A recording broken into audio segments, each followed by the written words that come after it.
Hey y'all, it's Kim again. So I found these two separate articles, but it was basically about Elon Musk and what's going to happen. As far as I know, he's a special government employee, and he was only supposed to be in the position for like 130 days. We're in the almost fourth month of April. I know he didn't, or Donald Trump didn't get in until excuse me, January 20th. So, I mean, I'm sure he's got like maybe another month or so of being in. But this almost makes it sound like they're parting on bad terms. It says Trump tells Inner Circle that Musk will leave soon. It says the president is pleased with Elon Musk, but the decision comes as the tech mogul increasingly looks like a political liability. I mean, I don't see how he is a political liability. I mean, I've looked through, I've seen what the left has been doing to his company, tearing things down. I don't really see what he's doing that's like really bad for America, but I guess when you're crazy and you can't figure out how to navigate the world without tearing things up, I guess that's just the lens you're looking through. But this is by Rachel Bade, I guess. This was written yesterday, and this is Politico.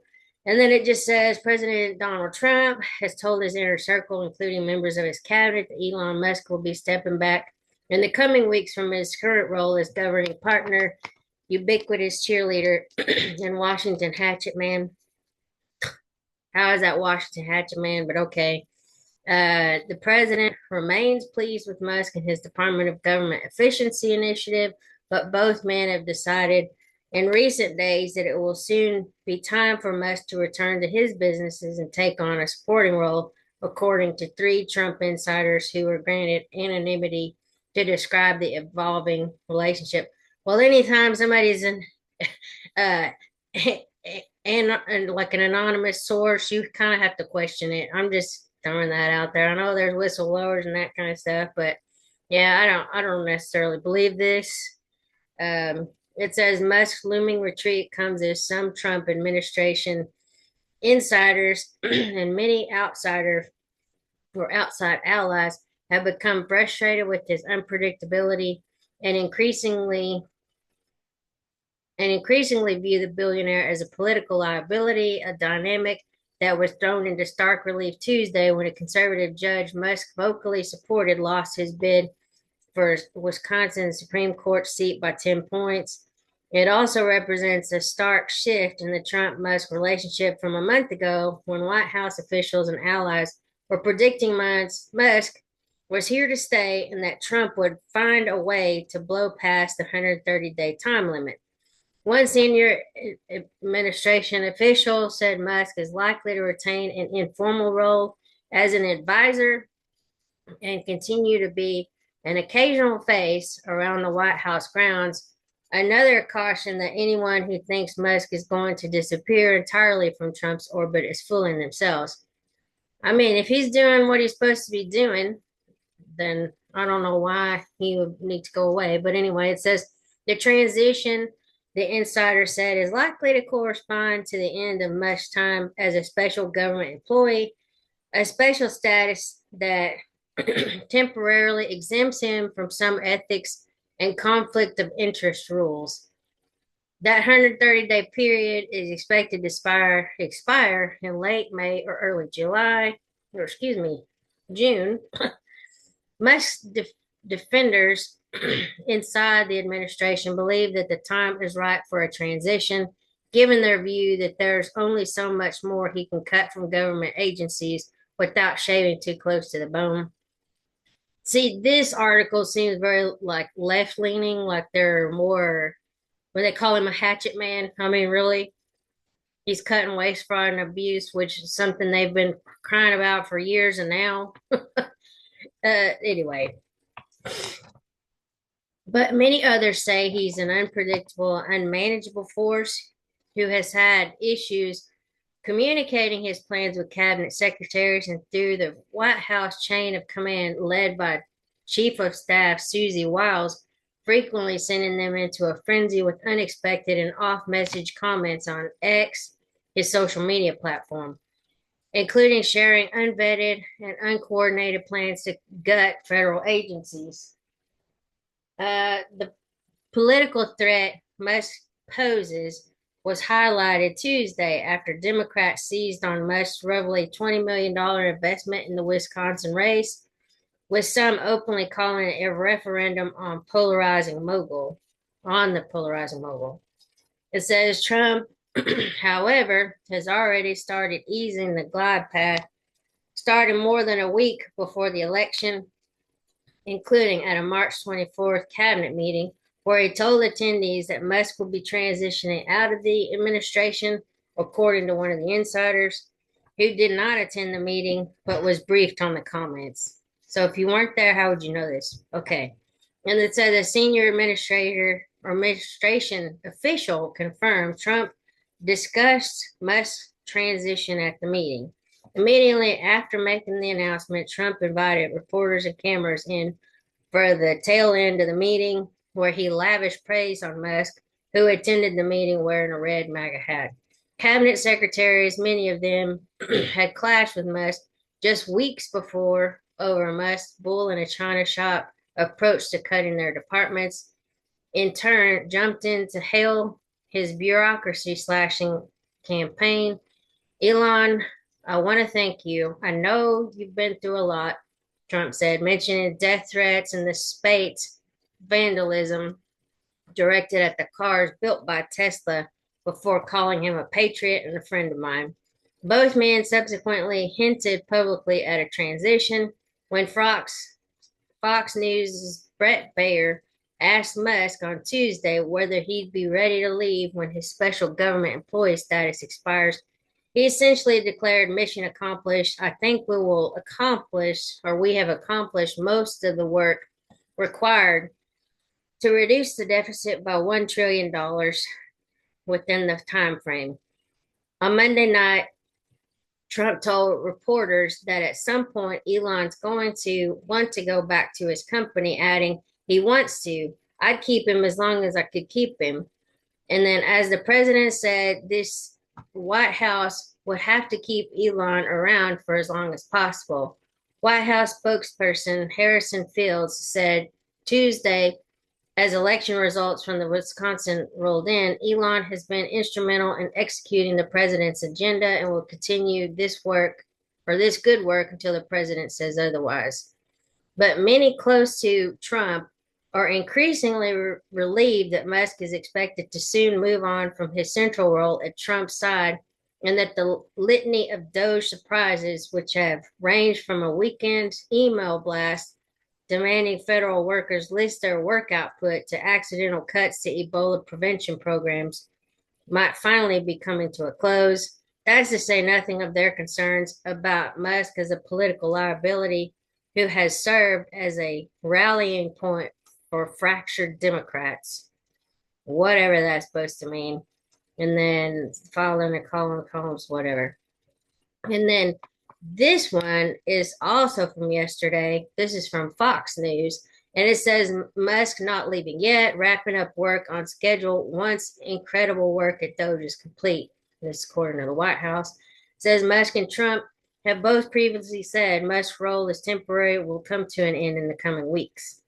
By Emma Colton, Brooke Singman, Alexander Koch, I guess that's how you pronounce that, from Fox News. And this says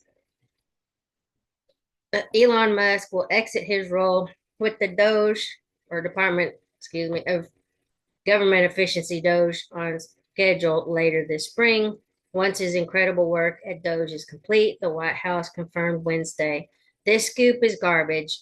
White House Press Secretary Karoline Leavitt posted on X on Wednesday. Elon Musk and President Trump have both publicly stated that Elon will depart from public service as a special government employee when his incredible work at Doge is complete. So it's kind of open-ended. It's what it sounds like to me. It says Musk commented on Leavitt's post, yeah, fake news. The response garnered more than 24 million views. And see, I think Politico was the first one to come up with that headline. that he was leaving. It says Leavitt was referring to a Wednesday Politico article. See, that's exactly what it is. Reporting that Trump has told his inner circle and members of his cabinet that Musk will be stepping back in the coming weeks from his current role. Musk, however, has long been anticipated to step back from Doge when his 130 days as a special government employee run out in May. Musk has been the public face of Doge since President Donald Trump signed an executive order establishing the office on January 20th. Musk officially was hired as a special government employee, which is a role Congress created in 1962 that allows the executive or legislative branch to hire temporary employees for specific short-term initiatives. Let's see. It says Elon Musk has been the face of Doge since Trump signed an executive order, blah, blah, blah. It says special government employees are permitted to work for the federal government for no more than 130 days in a 365-day period, according to data from the Office of Government Ethics. Musk's 130-day time frame beginning on Inauguration Day runs dry May 30th.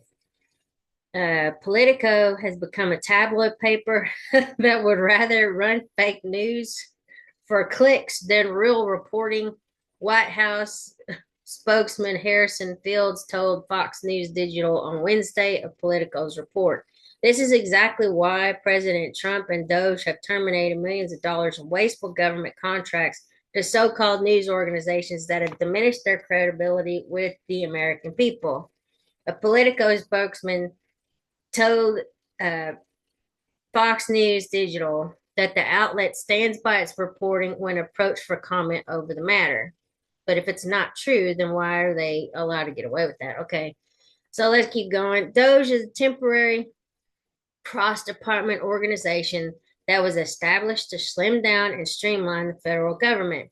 The group itself will be dissolved on July 4th, 2026, according to Trump's executive order.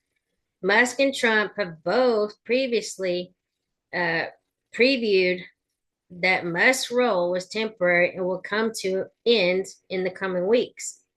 You technically are a special government employee and you're supposed to be 130 days, Fox News' Brett Baier asked Musk during an exclusive interview with the Doge leader and members of his team Thursday. Are you going to continue past that, or do you think that's what you're going to do? I think we will have accomplished most of the work required to reduce the deficit by $1 trillion within that time frame, Musk responded.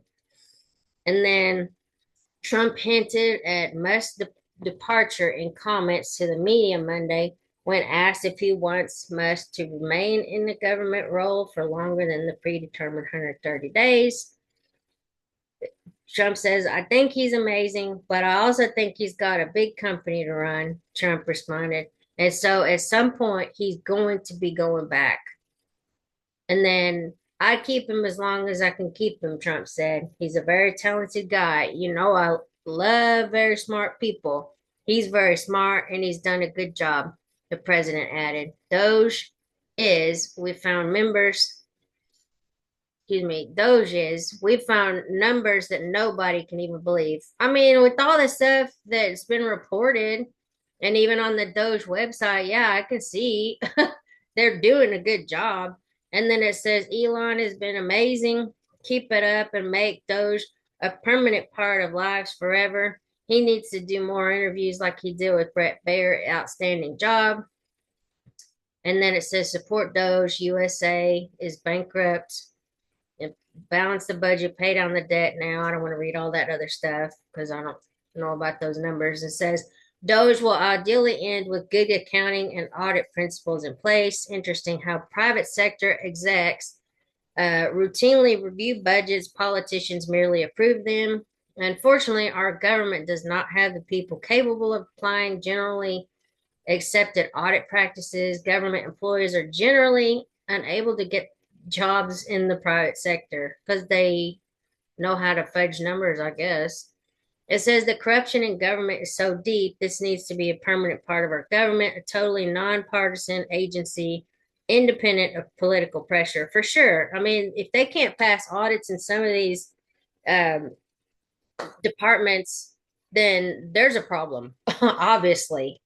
I mean, we see where some of this money has been going. Um, the USAID, for instance, that one just is very shocking. Some of the things that's been going to. Duh. I mean, very, very shocking. But anyway, this person says the problem is that it is government checking government. I retired from the government as a safety inspector in DOT. If I found a safety problem, I was praised. However, if the safety problem was caused by the government, I was chewed out every time I reported it. Yeah, I mean, I don't know who this person is. It says the problems I found weren't just in our agency, they originated in other agencies. It didn't make any difference. Thou shalt not point fingers at the government if you're the government. It truly takes an independent outside agency to do what Doge is doing. And I mean, I can see that. They don't want reputational, um, they don't want any kind of reputational issues, I guess, to pop up where people are mad at the government. And that's why a lot of this is corruption is being like swept under the rug, especially by Democrats. They can't address all of it because they know they've been doing the wrong thing for years. And I'm not saying Republicans haven't been doing it. So, anyway, I just thought I'd read through those articles. I see the bias pretty strongly, pretty heavily with the Politico ad, and obviously it's not even true. So, whatever, make up your own mind. I want to look at the Karoline Leavitt thing about the fake news of of I think that's how you spell her name, of Elon not leaving. Just really quick. Who else thinks Karoline lives? Yeah, I think she's pretty good. Oh wow, so cute. Look at that baby. I know this is my reason for coming in here. She's 27, fearless, energized, and running circles around our every legacy reporter in the room. Yeah, I mean, I think she's doing good. It says, oh, this is talking about the tariffs. I don't know if y'all have seen those videos. I saw some of that stuff this morning. Hold on, I'm trying to find the one which talks about it being fake news. Okay, and maybe we're not finding it. Uh, well, I can't find that one. Just towards the fake news reporter who said ICE was reporting. Oh, yeah, they're just gonna be biased anyway. Just what this person did, blah blah blah. Okay, breaking. Let's see if this is it. Karoline Leavitt has confirmed that reports claiming Elon Musk is stepping down are false. Elon Musk and President Trump have both publicly stated that Elon will depart from public service as a special government employee when his incredible work at Doge is complete. And this scoop from Politico, which is this article right here. Trump tells Inner Circle that Musk will leave soon. That's the first one I read. Elon Musk and President Trump have both publicly stated that Elon will depart from public service as a special government employee when his incredible work at Doge is complete. Um, this is the lady that wrote this particular article, Rachel Bade. I guess that's how you say her name, and I don't really care if I'm saying it wrong because if she's a liar, she needs to be called out anyway. It says, Scoop. President Trump has told his inner circle and members of his cabinet that Elon Musk will be stepping back in the coming weeks from his current role. I mean, that's just pure propaganda if it's not true. Why? I guess they're getting people's hopes up that he's going to be gone. I mean, I don't know what the purpose of that is. Why would you lie about that? I don't get it. But anyway, I mean, Elon Musk is doing great things, whether you like it or not. It's pretty bad that we have people in our news media that would do that kind of stuff. But anyway, I'll talk to y'all later. I got some more videos to share. See y'all around. Bye.